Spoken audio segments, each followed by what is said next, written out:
Welcome to Not Milk Never Milk. Subscribe if you're lactose intolerant. You begin by verifying who owns the footage and why you will use it. This matters legally and editorially.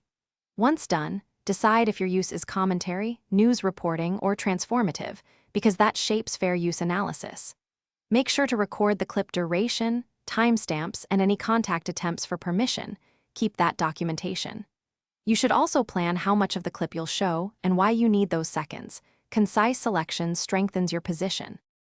Now you apply the 4-factor test. Explain how your use is transformative, weigh the nature of the original, limit the amount you use, and assess market harm. Write notes for each factor. Once assessed, edit the clip to the smallest usable portion and consider altering resolution or adding commentary to transform it. Those steps reduce infringement risk. If you remain uncertain, request a written license.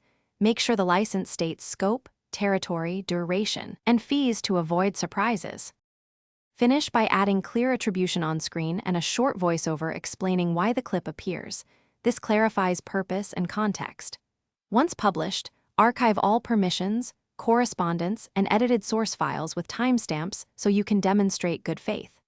Make sure to retain your fair use notes and the transformative elements you added, because if a takedown or dispute arises, that documentation is your primary defense.